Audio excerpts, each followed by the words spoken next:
Hello friends, welcome to you our YouTube channel maths by Rakesh Krishna sir. आप सभी का बहुत बहुत स्वागत है। आज हम कक्षा 10 की एक्सरसाइज 11 स्टार्ट कर रहे हैं। अपनी जो एक्सरसाइज 11 है, इसका नाम है वर्तों से संबंधित क्षेत्रफल, एरिया रिलेटेड टू सर्किल। तो सबसे पहले चर्चा करें इस एक्सरसाइज की। तो अपनी ये एक्सरसाइज जो है वो 5 मार्क्स की है। 5 मार्क्स की है और 5 मार्क्स के 4 क्वेश्चन आएंगे। 4 क्वेश्चन में एक क्वेश्चन रहेगा आपके MCQ मल्टीपल चॉइस क्वेश्चन, एक क्वेश्चन रहेगा फिल इन द ब्लैंक्स,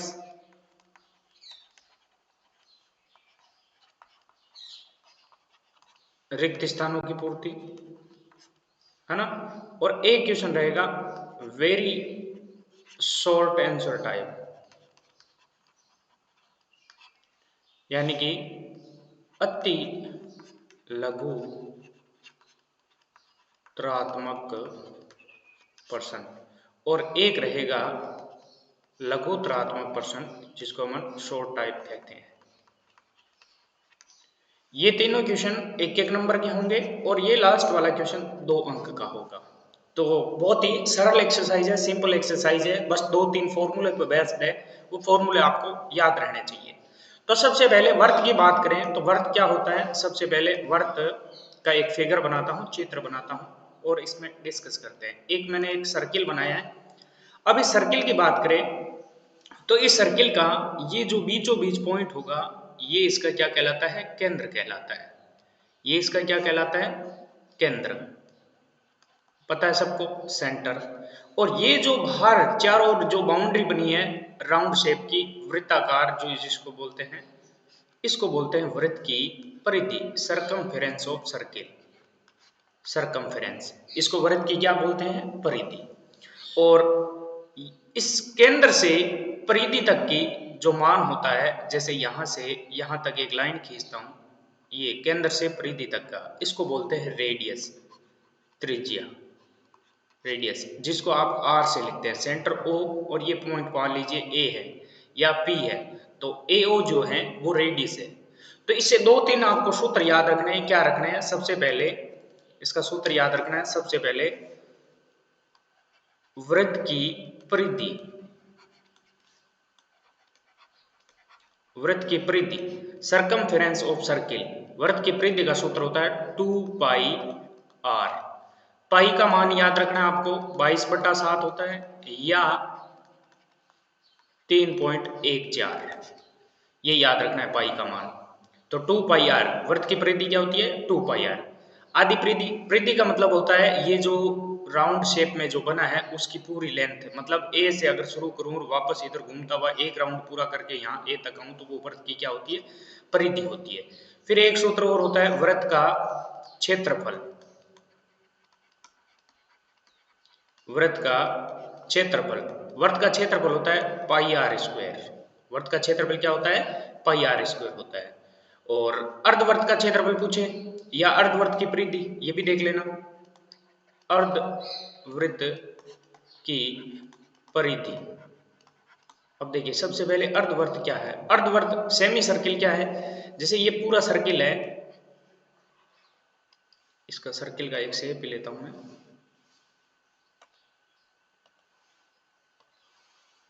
एक सर्किल और ड्रॉ करता हूं मैं, जैसे ये ड्रॉ किया मैंने,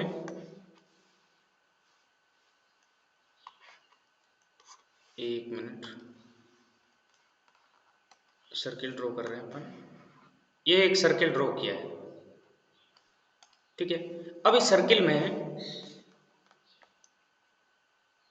ये इसका सेंटर हो गया, और मैं क्या करता हूं, इसको ये डायमीटर खींच देता हूं। ये डायमीटर बना दिया और कुछ हिस्सा जो है इसका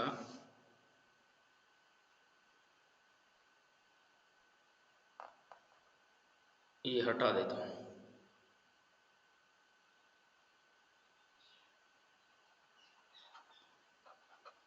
ये जो है एक क्या है, अर्धवृत्त है, ये अर्धवृत्त है। ये अर्धवर्त है। अब इस अर्धवर्त की परिधि की बात करें तो परिधि कहाँ से शुरू है, ये इसका सेंटर है, ये डायमीटर व्यास हो गया ए बी। अब ओ से बी तक ये रेडियस है, ओ से ए तक भी ये रेडियस है, और ये परिधि है इस वर्त की परिधि। तो अर्धवर्त की परिधि जो होगी वो क्या हो जाएगी, या अर्धवर्त की परिधि की बात करें या इसका परिमाप बात करें, अर्धवर्त का परिमाप तो क्या बन जाएगा, देखिए अगर पूरा सर्किल होता पूरा तो इसका 2 पाई और होता है, 2 पाई आर। आधा वृत्त है तो क्या हो जाएगा, पाई आर, पाई आर प्लस, क्योंकि परिधि का मतलब होता है सरकमफेरेंस, या इसमें परिमाप का मतलब होता है चारों ओर का माप। तो इसका चारों ओर मतलब ए से अगर शुरुआत वापस ए तक जाने में कितनी दूरी तय की है वो होता है परिमाप। तो वापस यहाँ देखिए, ये यहां से लेकर ए से बी तक, ए से बी तक आधा राउंड करेगा, आधा वर्त बनाएगा, तो इसमें पाई आर परिधि हो जाएगी। और वापस बी से ए तक आएगा तो आर रेडियस यानी व्यास वो कवर करेगा, तो 2r होगा। तो ये रहता है, ठीक है। फिर उसके अर्धवर्त का क्षेत्रफल की बात करें तो अर्धवर्त का क्षेत्रफल,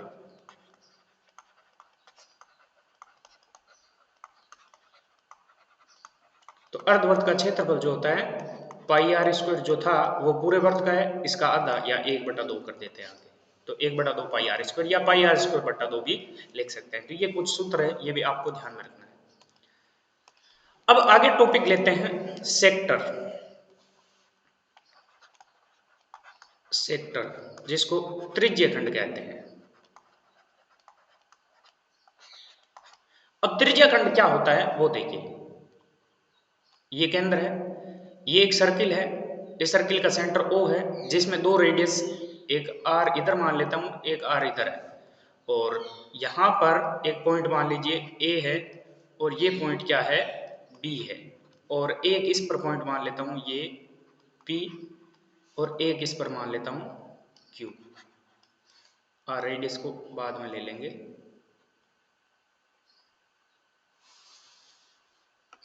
तो यहां समझने की कोशिश करना, ठीक है। ये देखिए, ये एक सर्किल था जिसके ऊपर कुछ पॉइंट्स हैं। अब हमें पता है कि O से लेकर A तक रेडियस है, O से B तक रेडियस है, और P और Q वृत्त की परिधि पर स्थित दो बिंदु अन्य हैं, ठीक है। तो सेक्टर क्या होता है, त्रिज्य खंड क्या होता है, नाम से पता चल रहा है त्रिज्य खंड मतलब वृत्त का वह भाग या वृत्त का वह क्षेत्र जो त्रिज्याओं और चाप से घिरा हो, वृत्त के चाप से, आर्क से घिरा हो, रेडियस एंड आर्क। तो वर्त की त्रिज्याओं और चाप से घिरा हो, तो ये जो ए से बी तक है ये क्या कहलाता है, वर्त का चाप ही तो है, ए से बी तक, बी से वापस ए तक, तो ये चाप है ना। और ये क्या है, त्रिज्या है ना, रेडियस। ये तो ये देखिए वर्त की त्रिज्या और चाप से घिरा हुआ ये भाग जो है, ये भाग जिसको अपन शेडेड कर रहा हूं मैं, ये शेडेड मैंने किया, ये इसका क्या कहलाता है, त्रिज्यखंड।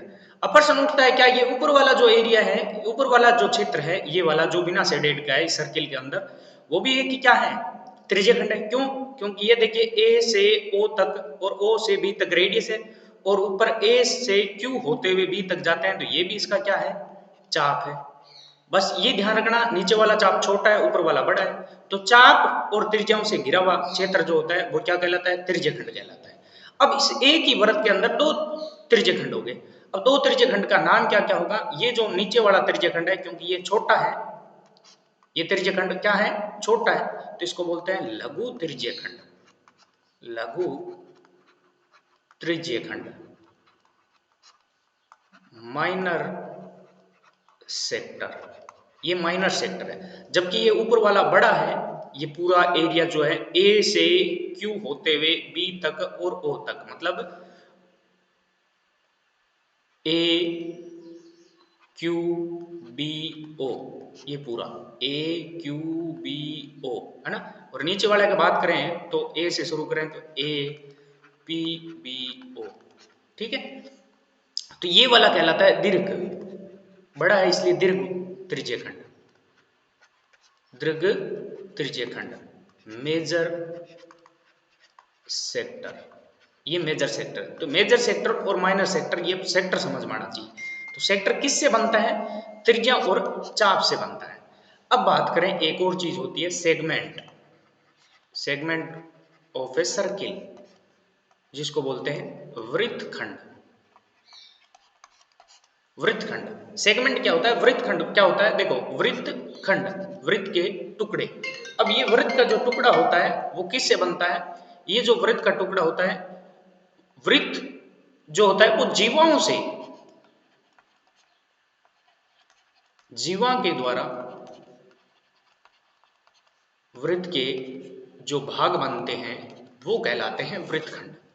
जीवा के द्वारा, कोर्ड के द्वारा, है ना? तो इसके द्वारा जो भाग बनता है वो क्या कहलाता है? वृत्तखंड कहलाता है। अब देखिए, एक सर्किल था, ये सर्किल की इसकी क्या है? जीवा है, कोर्ड है ना?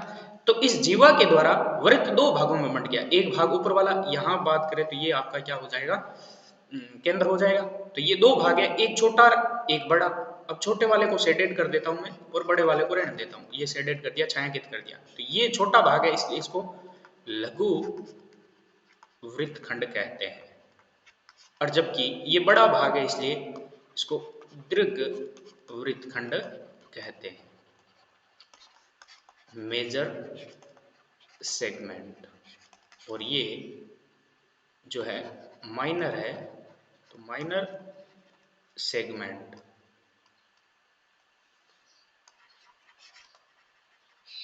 तो ये मेजर सेगमेंट और माइनर सेगमेंट क्या होते हैं उसके बारे में अपने चर्चा की है। फिर उसके आगे बढ़ते हैं। अब अपन टॉपिक लेते हैं, इसका एरिया कैसे निकालता है। तो एरिया ऑफ सेक्टर, जैसे वृत्त का क्षेत्रफल होता है वैसे ही एरिया ऑफ सेक्टर यानी कि त्रिज्यखंड का क्षेत्रफल,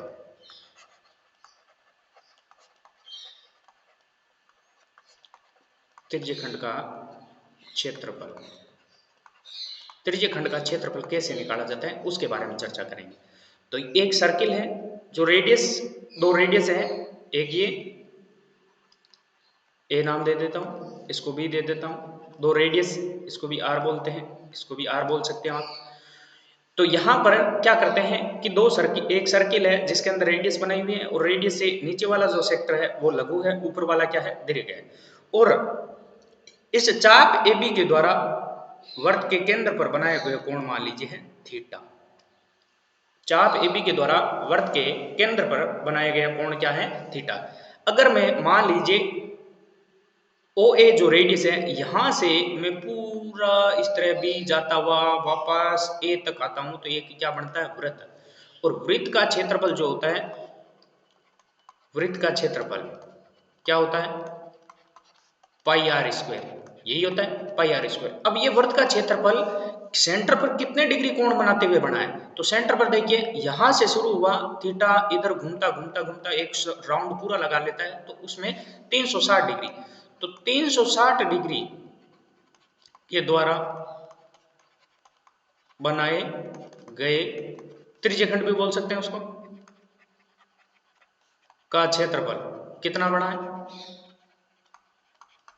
पाई आर स्क्वायर। त्रिज्यखंड क्यों बोला है? क्योंकि देखिए, मैंने कहा रेडियस और चाप के बीच में, अब रेडियस मान लीजिए AO है, इससे घूमता हुआ वापस रेडियस वापस AO पर आ गया, तो पूरा रेडियस से वापस चाप होते हुए ये 360 डिग्री कोण बनाता है। तो उसमें क्या बनता है? पूरा वर्त बनता है। उस पूरे वर्त को भी आप त्रिज्यखंड बोल सकते हैं। तो उसका क्षेत्रफल क्या हुआ? पाई आर स्क्वायर। अब इस 360 की बजाय अगर एंगल थीटा के द्वारा बनाया गया कोण, एंगल थीटा के द्वारा बनाए गए त्रिज्यखंड का क्षेत्रफल, त्रिज्यखंड का क्षेत्रफल क्या बन जाएगा? ये जो पाई आर स्क्वायर है, पाई आर स्क्वायर रहेगा और इसके साथ थीटा बटा क्या लग जाएगा? 360। क्यों लग जाता है कि पहले एक में निकालते हैं तो 360 का भाग लग जाता है, और थीटा के लिए थीटा बटा 360। तो कुल मिला के त्रिज्यखंड का क्षेत्रफल आपको याद रखना है, थीटा कोण वाले त्रिज्यखंड का क्षेत्रफल। थीटा कोण, कोण कितना काम में ले रहे हैं? त्रिज्यखंड का क्षेत्रफल। तो त्रिज्यखंड का क्षेत्रफल पाई आर स्क्वायर थीटा बटा 360, थीटा बटा 360 डिग्री आपको ध्यान में रखना है। ठीक है, ये एंगल अलग होता है, उस हिसाब से एरिया इसका अलग अलग होता रहता है, तो रेडियस पे भी डिपेंड करता है, तो ये ध्यान रखना। अब बात करते हैं लघु और दीर्घ की। अब थीटा, अगर थीटा का मान 180 डिग्री से कम है तो वो लघु त्रिज्यखंड है, और 180 से अधिक है, 360 से तो कम ही होगा, तो वो क्या हो जाएगा, दीर्घ हो जाएगा। अब यहां पर बात करें तो लघु और दीर्घ कोण है, इसकी बात करें तो ये, अगर इस पूरे सर्किल की बात करें तो ये आपका लघु त्रिज्यखंड है, माइनर है, माइनर सेक्टर, और ये मेजर सेक्टर है। अब दोनों का एरिया क्या क्या होगा वो भी देख लेते हैं। तो सबसे पहले यहां देखता हूं लघु का, तो लघु में कोण कितना काम आ रहा है, थीटा काम आ रहा है, तो यहां दोनों अलग अलग लिख लेता हूं, लघु त्रिज्यखंड का क्षेत्रफल, एरिया ऑफ माइनर सेक्टर बराबर क्या हो जाएगा, लघु में एंगल कितना काम आ रहा है, थीटा आ रहा है, तो इसलिए पाई आर स्क्वायर इंटू उसका एंगल थीटा बट्टा 360, यही रहता है थीटा कोण वाला। ठीक है, अब इसमें दीर्घ की बात करें, दीर्घ त्रिज्यखंड का क्षेत्रफल, तो कैसे निकालेंगे, दीर्घ का जब भी निकालना होता है तो ये पूरा एक सर्किल था, उस सर्किल में से लघु को माइनस कर दो, लघु वाला माइनस, यानी कि वृत्त का क्षेत्रफल, वृत्त का क्षेत्रफल उसमें से माइनस कर देंगे, दीर्घ का निकालना है तो लघु त्रिज्यखंड का, लघु त्रिज्यखंड को। आपको डायरेक्ट सूत्र याद रखना है, मैं समझा रहा हूं कि क्यों होता है ये। ठीक है, अब वृत्त का क्षेत्रफल पाई आर स्क्वायर होता है, और लघु त्रिज्यखंड का पाई आर स्क्वायर थीटा बटा 360। तो अब देखिए यहां से एक फॉर्मूला बन जाएगा, पाई आर स्क्वायर कॉमन ले लेता हूं, अंदर बचा 1 माइनस थीटा बटा 360, लघुत्तम लेंगे 360 आएगा, पाई आर स्क्वायर का पाई आर स्क्वायर, 360 माइनस थीटा हो जाएगा और बट्टा 360, क्योंकि 360 लघुत्तम, तो ये इसका सूत्र हो गया। तो सूत्र क्या बना, पाई आर स्क्वायर, थीटा की जगह, क्योंकि देखिए ऊपर देखो इस आकृति में, अगर मेजर की बात करें तो मेजर का जो एंगल बनता है इस चाप के द्वारा, मेजर चाप ये, मेजर आर्क ये, तो इस दीर्घ चाप के द्वारा कोण जो बनता है ये ऊपर वाला यहां से लेकर यहां तक है। अब ये कोण बताइए, क्योंकि पूरे सर्किल में 360 का होता है, ये थीटा गया तो पीछे क्या बचेगा, 360 माइनस थीटा ही तो बचेगा, तो एंगल इसमें कितना काम आ रहा है, 360 माइनस थीटा काम आ रहा है। तो यही कि दीर्घ का जो क्षेत्रफल होता है pi r square angle, pi r square angle, angle कितना है इस दीर्घ के लिए 360 डिग्री माइनस थीटा और बट्टा 360 ये लगता है, तो ये इसका क्या हो जाता है, सूत्र हो जाता है दीर्घ त्रिज्यखंड का क्षेत्रफल। तो ये दीर्घ वृत्तखंड सॉरी दीर्घ त्रिज्यखंड और लघु त्रिज्यखंड का क्षेत्रफल हो गया।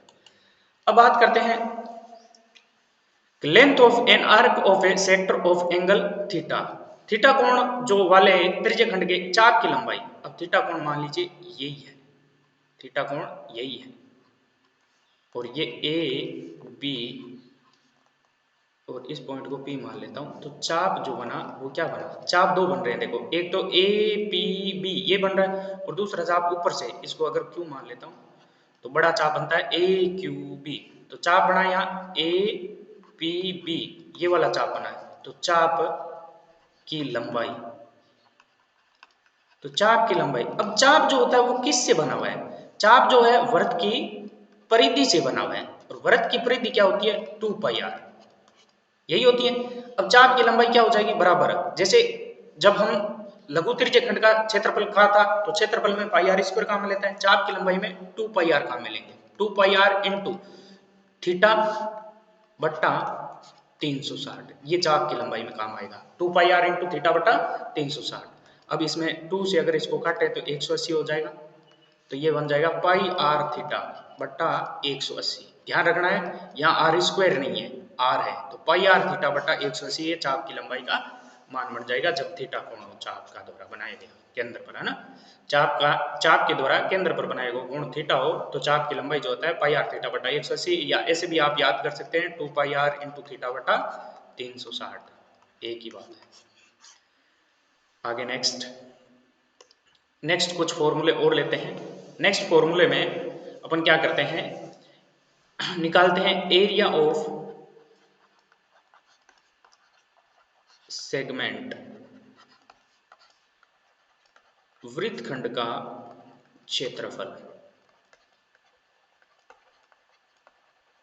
वृत्तखंड का क्षेत्रफल। एक वृत्त है जिसके अंदर एक जीवा है, जीवा के द्वारा इस वृत्त को दो भागों में बांटा है। एक बात और है, सबसे बड़ा वृत्तखंड क्या होता है, सबसे बड़ा नहीं बोलेंगे इसको, व्यास के द्वारा बड़ा, तो क्योंकि ये ऊपर वाला हो ही गया, व्यास के द्वारा बनाया गया वृत्तखंड। तो व्यास के द्वारा बनाए गए वृत्तखंड जो होता है वो अर्धवृत्त होता है,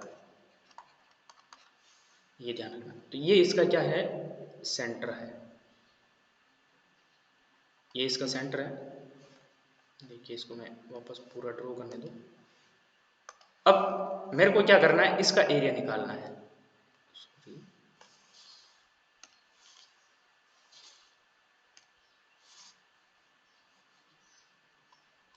ये एरिया निकालना है,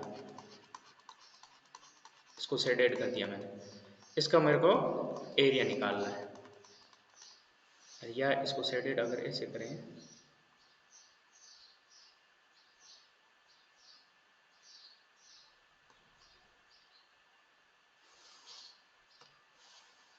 चलो शेडेड इसी तरह करते हैं अपन।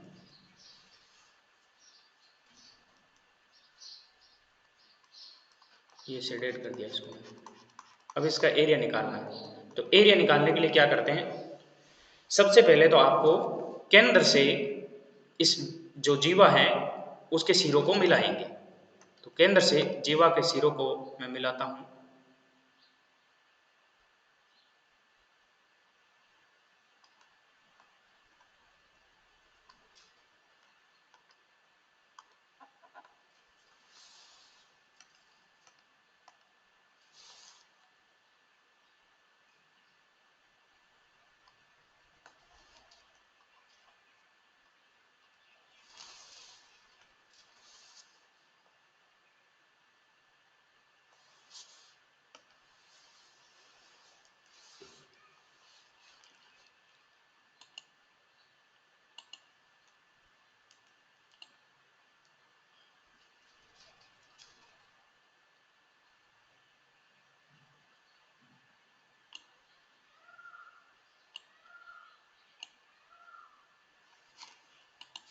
चलो इसको हटा के बनाता हूँ, सीधा हाथ से बनाता हूँ।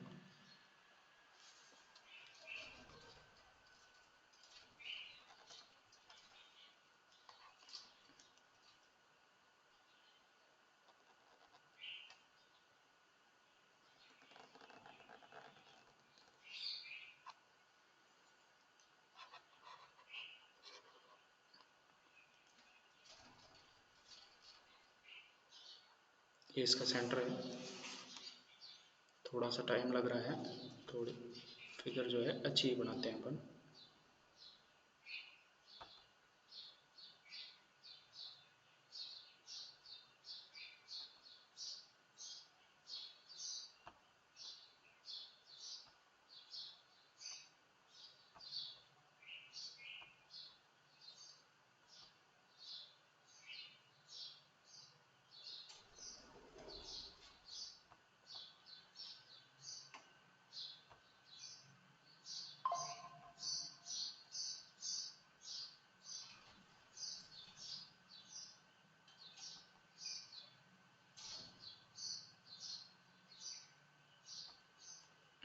अब ठीक है, तो ये बन गया, है ना। इस तरीके से इसको सबसे पहले बना लिया।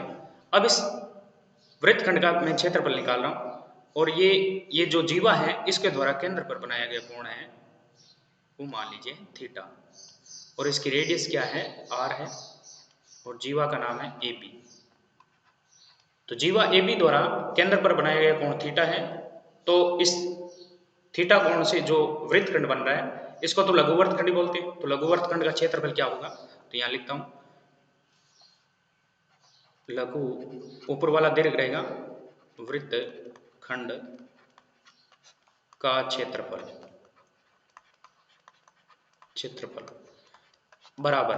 देखिए सबसे पहले तो इस जीवा के संगत या इस चाप ए बी के संगत सबसे पहले देखते हैं ओ से लेकर ओ ए और ये चाप और बी मिलाकर वापस ओ पर आता हूं तो ये एक त्रिज्यखंड है ना। ये क्या है, त्रिज्यखंड है। अगर ओ से मैं शुरू करूं, ए पर आऊं और इस तरह से चाप से होता हुआ मैं जाऊं और वापस ओ तक जाऊं तो ये क्या है, एक त्रिज्यखंड है। इस त्रिज्यखंड में से मैं अगर ऊपर वाला त्रिभुज निकाल दूं, माइनस कर दूं, तो अपना क्या बन जाएगा, लघुवृत्तखंड बन जाएगा। मतलब कि लघु त्रिज्यखंड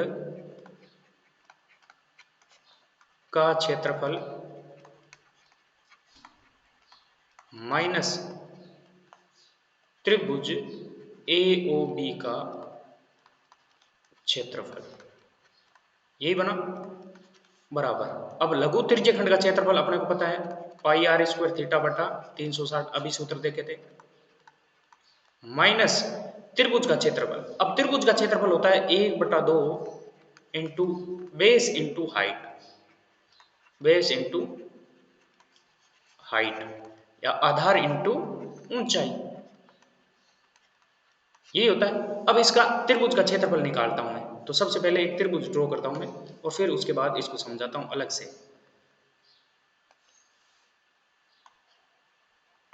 ये त्रिभुज ले लेता हूं कि वो सेम त्रिभुज है, ये बड़ा त्रिभुज, ठीक है। ये आपका क्या है, ओ है, ये ए है और ये बी है, ठीक है। अब यहां से ये अपने को पता है रेडियस आर है और ये एंगल अपने को पता है थीटा है। ये एंगल कितना है, थीटा। तो ये एंगल थीटा है और मैं क्या करता हूं, ओ से ए पर लंब डालता हूं,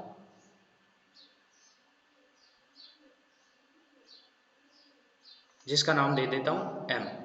और क्योंकि ये दोनों दो त्रिभुज हैं एक दूसरे के बराबर होंगे, सर्वांग सम होंगे। सर्वांग सम क्यों होंगे, यह लंब डालता हूं। सर्वांग सम क्यों होंगे, क्योंकि केंद्र से जब जीवा पर लंब डालते हैं तो जीवा दो बराबर भागों में बढ़ती है। मतलब ए से एम तक मान, एम से बी तक मान बराबर होता है, क्योंकि ए ओ आपस में बराबर होता है और ओ बी भी आपस में बराबर होता है और बीच में क्या है, ये समान है। तो तीनों भुजाएं, दोनों त्रिभुजों की संगत भुजाएं बराबर है, तो इसलिए ये सर्वांग सम है। अब सर्वांग सम के बाद मैं इसका एरिया निकालता हूं इधर वाले का। तो एरिया इसका बेस ए एम, तो 1/2 इंटू ए एम इंटू इसकी ऊंचाई ओ एम, यही होगा। अब क्योंकि ये पूरा कोण थीटा था तो ये कोण भी दो भागों में, बराबर भागों में बढ़ जाएगा। ये थीटा/2 होगा, ये भी थीटा/2 होगा, ठीक है। दोनों कोण बराबर हो जाएंगे। तो 1/2 का 1/2 इंटू ए एम, ये मैं पूरा प्रोसेस करके बता रहा हूं कि क्या होगा ए एम। अब एंगल ऊपर है तो ये साइड मेरे को चाहिए। देखिए वापस त्रिभुज ड्रॉ कर रहा हूं मैं, इधर देखना, ये ए बी ओ, आपको डायरेक्ट फॉर्मूला याद रखना है, मैं फॉर्मूला बना रहा हूं। ये थीटा/2 है। अब ये थीटा/2 है और ये आर है, कर्ण पता है, ये मेरे को भुजा चाहिए और ये चाहिए। तो सबसे पहले अगर ए एम है, ए बी नहीं है, ए एम है, तो ये कर्ण है अपने पास और ये मेरे को भुजा निकालनी है सामने वाली ए एम। तो ए एम उसका क्या होगा, आधार, तो क्योंकि थीटा के साथ, थीटा के सामने वाला जो होता है वो क्या होता है, लंब। लंब और आधार में लाल बट्टा कक्का से एल ए एल बट्टा के ए, लंब और आधार में, तो सॉरी कर्ण और लंब में, कर्ण और लंब में साइन होता है, यानी कि साइन थीटा/2 बराबर लंब बटा कर्ण, और साइन थीटा/2 का साइन थीटा/2। लंब कितना है, ए एम बट्टा कर्ण क्या है, कर्ण है अपना आर, तो आर इधर चला जाएगा तो ए एम बराबर क्या हो गया, आर साइन थीटा/2। तो ये हो जाएगा आर साइन थीटा/2। इसी प्रकार ओ एम जब निकालेंगे तो ओ एम निकालेंगे तो ये क्या हो जाएगा, आधार, आधार और कर्ण में कोस थीटा होता है, तो कोस थीटा बटा 2 बराबर होता है आधार बटा कर्ण। तो कोस थीटा बटा 2 बराबर आधार जो है अपना क्या हो गया इसमें OM बटा कर्ण आर, आर इधर चला जाएगा तो OM बराबर क्या हो जाएगा आर कोस थीटा बटा 2। तो दोनों जो मान है इसके आर साइन थीटा बटा 2 और आर कोस थीटा बटा 2। अब गुणा करता हूं इसके 1/2 का 1/2 पड़ा रहने दो इंटू आर आर स्क्वायर और ये हुआ साइन थीटा बटा 2 और कोस थीटा बटा 2। ठीक है, अब देखो 1/2 आर स्क्वायर साइन थीटा बटा 2 कोस थीटा बटा 2। अब ये तो है एक का क्षेत्रफल एक त्रिभुज का और पूरे ए ओ बी का निकालूंगा क्षेत्रफल तो क्या हो जाएगा इसका दुगुना यानी 2 into 1/2 R square sine theta बटा 2 कोस थीटा बटा 2 ये होगा। 2 से 2 आप काट सकते हैं आर स्क्वायर साइन थीटा बटा 2 कोस थीटा बटा 2 ये फॉर्मूला हो गया। अब या इसको अगर एक और मॉडिफाई करें तो 2 की वापस ऊपर नीचे गुणा करूं एक फॉर्मूला होता है 2 साइन थीटा कोस थीटा बराबर होता है साइन 2 थीटा। इसी प्रकार 2 साइन थीटा बटा 2 कोस थीटा बटा 2 बराबर होता है साइन थीटा। साइन थीटा यहां से मान लीजिए 2 मैं भाग में देना चाहता हूं तो साइन थीटा बटा 2 कोस थीटा बटा 2 बराबर क्या हो जाएगा साइन थीटा का बटा 2 ये हो जाता है। तो यहां से आर स्क्वायर का आर स्क्वायर और इसका मान हो गया साइन थीटा बटा 2 या इसको लिख सकता हूं बटा 2 को अलग करके 1/2 आर स्क्वायर साइन थीटा। तो आपको डायरेक्ट ये सूत्र याद रखना है त्रिभुज का क्षेत्रफल उसका। तो त्रिभुज का क्षेत्रफल यहां था देखिए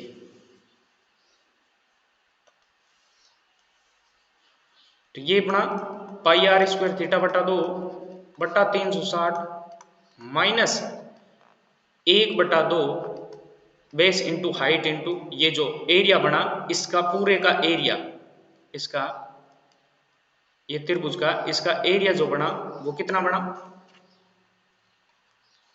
वो बना है 1/2 आर स्क्वायर साइन थीटा। तो ये हो गया 1/2 आर स्क्वायर साइन थीटा। ये आपको डायरेक्ट सूत्र याद रखना है लघु वृत्तखंड का क्षेत्रफल। तो यहां लिख देता हूं ये डायरेक्ट याद रखना है लघु वृत्तखंड का क्षेत्रफल बराबर 1/2 नहीं त्रिज्यखंड का क्षेत्रफल माइनस त्रिभुज का क्षेत्रफल। तो त्रिज्यखंड का क्षेत्रफल क्या था पाई आर स्क्वायर थीटा बटा 360 और माइनस वृत्त का क्षेत्रफल 1/2 आर स्क्वायर साइन थीटा। ये डायरेक्ट याद रखना है लघु वृत्तखंड का। अब दीर्घ का निकालना है दीर्घ वृत्तखंड का क्षेत्रफल।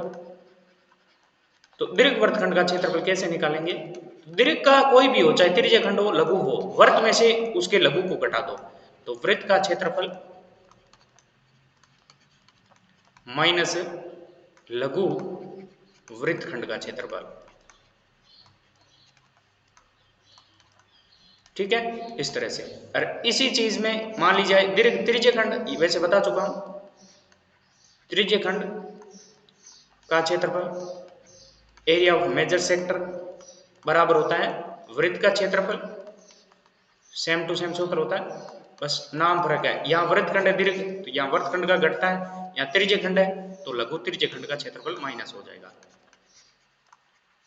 सेक्टर है तो सेक्टर में से सेक्टर माइनस करना है और सेगमेंट है तो सेगमेंट में से लघु सेगमेंट या माइनर सेगमेंट का माइनस करना है। तो इस प्रकार से ये इसका बेसिक था पूरा इस एक्सरसाइज का। अब इसके क्वेश्चन बचते हैं तो क्वेश्चन भी अपन शुरू कर लेते हैं। आज एमसीक्यू टाइप वाले क्वेश्चन अपन देख लेते हैं बाकी जो है कल देखेंगे है ना।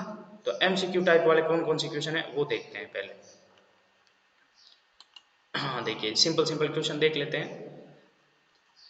देखिए फर्स्ट क्वेश्चन क्या कह रहा है पहला क्वेश्चन एमसीक्यू वाले इस टाइप से क्वेश्चन बनने के साथ से लगभग मैंने सारे टाइप के क्वेश्चन इसमें ऐड कर लिए हैं इधर उधर से कहीं से जहां से भी मेरे को मिले हैं। आर त्रिज्या वाले वृत्त के उस त्रिज्यखंड का क्षेत्रफल ज्ञात कीजिए। एरिया ऑफ सेक्टर ज्ञात करना है एरिया ऑफ सेक्टर। जिसका कोण क्या है, P डिग्री है। तो एरिया निकालना है, क्षेत्रफल निकालना है, और कोण P डिग्री है तो क्षेत्रफल एरिया ऑफ सेक्टर जिसमें कोण हो पाई आर स्क्वायर, थीटा थीटा की जगह P डिग्री बट्टा 360। अब ये चीज कहां पर है वो ढूंढो। तो ये चीज इसमें कहीं नहीं है। अब कंफ्यूजन अपन जल्दबाजी में क्या करता है कि बट्टा में 360 है, ये उत्तर हो गया, जबकि ये उत्तर इसका नहीं है। क्यों नहीं है? क्योंकि इंटू 2 पाई आर है। हमें क्या चाहिए? ये तो चाप की लंबाई का सूत्र हो गया, तो हमें चाहिए क्षेत्रफल का सूत्र। तो पाई आर स्क्वायर P डिग्री बट्टा 360। तो पाई आर स्क्वायर कहाँ है? पाई आर स्क्वायर इसमें है, इसमें है, इसमें देखो P बटा 180 डिग्री है, तो 180 काम नहीं आएगा, अपने 360 चाहिए। 360 देखिए इसमें देखो, ये 360 के बजाय 720 डबल कर दिया, तो ऊपर 2 लगा दिया देखो, तो ये इसका उत्तर हो गया। 2 से अगर इसको काटेंगे तो वापस कितना बचेगा? 360। तो ये चौथा उत्तर है इसका, 4 नंबर। ठीक है, फिर उसके बाद दूसरा देखते हैं। एक वर्त की परिधि है 176, तो उसकी त्रिज्या क्या होगी? तो अपने को वर्त की परिधि का सूत्र लगाना है। वर्त की परिधि होती है 2 पाई आर बराबर ये 176 है। ठीक है, 2 का 2, पाई का मान 22/7 इंटू आर का आर बराबर 176। तो यहाँ से 22/7 और 2 को उधर भेजेंगे तो आर बराबर 176 इंटू 7/2 इंटू 22। तो इसको काट देते हैं, 2 से ये कटेगा, 2 8 16, 2 8 16 88, 22 से 88 4 बार, तो 7 चौक 28। तो रेडियस आ गई 28 सेमी, 28 सेमी, ये तीसरा उत्तर। एक वर्त के वृत्तखंड का केंद्रीय कोण 120, त्रिज्य खंड का केंद्रीय कोण 120 डिग्री है, इसका क्षेत्रफल ये है, तो त्रिज्या का मान क्या होगा? तो यहाँ पर क्या देख रखा है? इसका क्षेत्रफल दे रखा है, किसका? त्रिज्य खंड का। एरिया ऑफ सेक्टर दे रखा है, तो एरिया ऑफ सेक्टर का फॉर्मूला लगा देंगे। तो एरिया ऑफ सेक्टर का फॉर्मूला क्या होता है? पाई आर स्क्वायर थीटा बटा 360, और बराबर में इसका मान कितना है? 66/7। अब इसका मान निकालते हैं और रेडियस निकल जाएगी।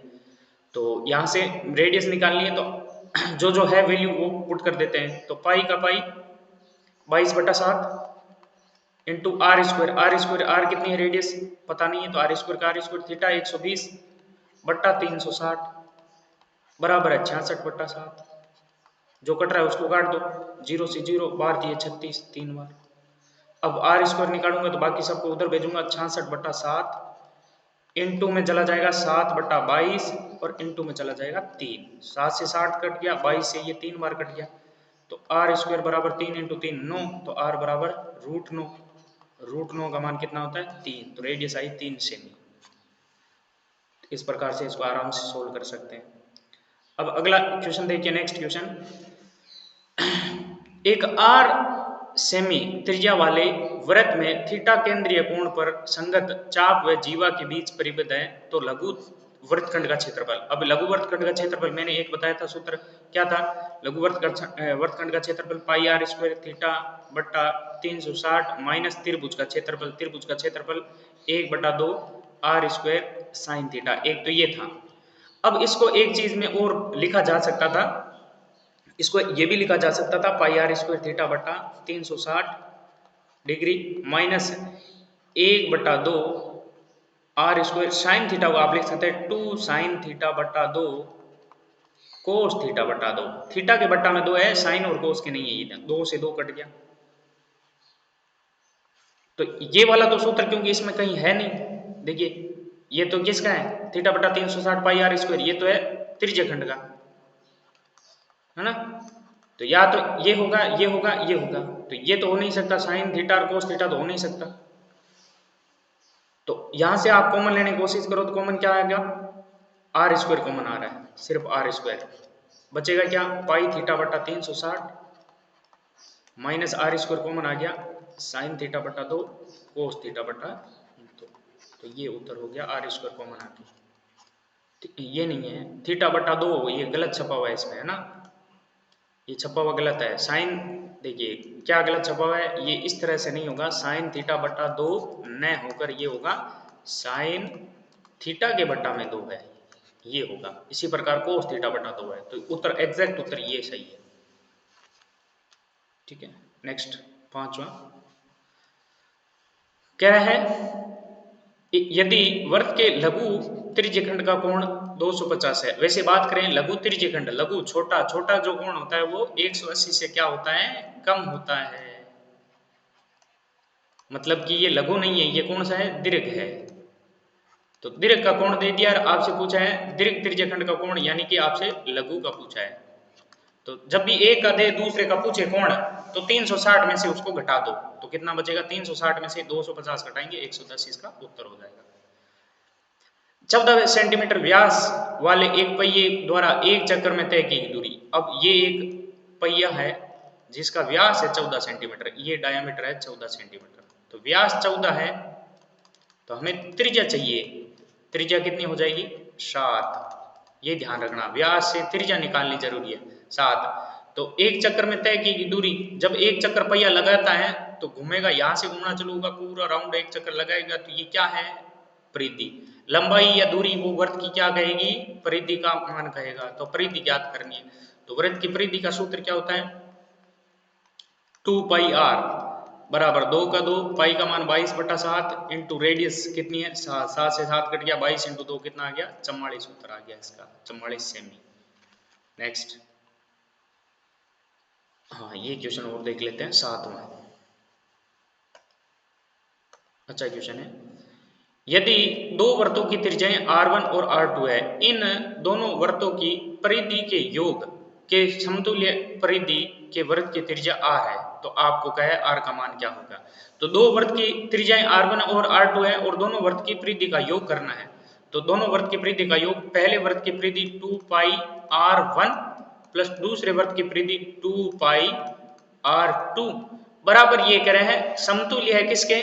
R त्रिज्या का एक वृत्त है उसके, ये दोनों का योग जो है उस परिधि के बराबर है जिसकी त्रिज्या R है, तो 2 पाई R। ऐसे परिधि की जगह क्षेत्रफल होता तो पाई R स्क्वायर, पाई R1 square plus pi R2 square बराबर पाई R स्क्वायर हो जाता है, लेकिन परिधि की बात हो रही है तो ये, तो 2 कॉमन आ गया, पाई R1 प्लस पाई भी कॉमन आ रहा है, 2 पाई कॉमन आ गया, R1 प्लस R2 बराबर 2 पाई R।